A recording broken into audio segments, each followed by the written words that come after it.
Today we will know about clinical features or signs of convergence insufficiency. Signs of convergence insufficiency. 1. Receded near point of convergence. 2. Greater exophoria at near than at distance. 3. Low AC Bayer ratio. 4. Reduced direct measures of positive fusional vergence. 5. Reduced indirect measures of positive fusional vergence. Let's know details about near point of convergence in convergence insufficiency. The near point of convergence test is traditionally performed by slowly moving a target toward the eyes until the patient reports diplopia or the examiner notices a break in fusion. A remote near point of convergence is considered the most consistent finding in convergence insufficiency. Normative values for the near point of convergence in school children and young adults have been reported 5 cm to 10 cm. The near point convergence must be repeated 5 to 10 times to get the actual near point of convergence. Measuring NPC with a penlight source while wearing red or green filter gives more accurate results than using an accommodative target in patient with convergence insufficiency. Subscribe Smart Optometry and study optometry smartly. 2. Greater exophoria at near than at distance. Some authors have suggested that a difference between near and distance exophoria of 10 PD is a useful guideline. Since an AC Bayer ratio of less than 1:3 is considered low, as little as an 8 PD difference between near and distance would be sufficient to fit the diagnosis of convergence insufficiency. 3. Low AC Bayer ratio. A low AC Bayer ratio less than 1:3 is generally considered to be present in convergence insufficiency and well accepted. Now, 4.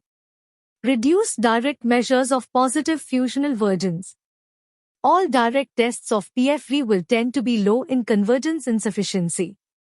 This includes step vergences, smooth vergences, jump vergences. 5. Reduced indirect measures of positive fusional vergence. Tests performed binocularly with plus lenses evaluate the patient's ability to relax accommodation and control binocular alignment using PFV. 2 examples are the negative relative accommodation and accommodative facility. A monocular estimated method, MEM, finding of less plus than expected suggests that the patient is using accommodative convergence to supplement inadequate positive fusional vergence to maintain binocular vision. A question may come to your mind that, how does plus lens measures PFV indirectly and why does plus lens difficulty in convergence insufficiency? Let's see in next slide. A plus lens relax accommodation and accommodative convergence. Relaxation of accommodative convergence produce divergence of eyes. But to stimulate corresponding retinal points, eyes must converge. That is done by using positive fusional vergence. That's why if patient A has plus lens difficulty, that may be due to convergence insufficiency. But in accommodation excess also patients have plus lens difficulty. Now, another question comes, how do we differentiate whether the plus lens difficulty is due to convergence insufficiency or due to accommodation excess? Let's see in next slides. In binocular facility test, if patient is facing difficulty in plus lens, then it's due to convergence insufficiency or accommodation excess or both. If in both binocular and monocular facility test, patient is facing difficulty in plus lens, then it's due to pure accommodation excess. If in binocular facility patient is having difficulty in plus lens but in monocular facility test, patient is facing no difficulty in plus lens, then it's due to pure convergence insufficiency. Low NRA test value, target is blur, it may be due to convergence insufficiency or accommodation excess or both. But if with low NRA value target is blur but when one eye is occlude, target is still blur, then it's due to pure accommodation excess. And if with low NRA value target is blur but when one eye is occlude, target become clear, then it's due to pure convergence insufficiency.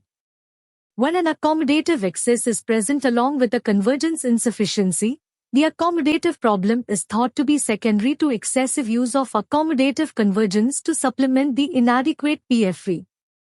This continual use of excessive accommodative effort may lead to a spasm of accommodation. In the next video, we will discuss about management of convergence insufficiency.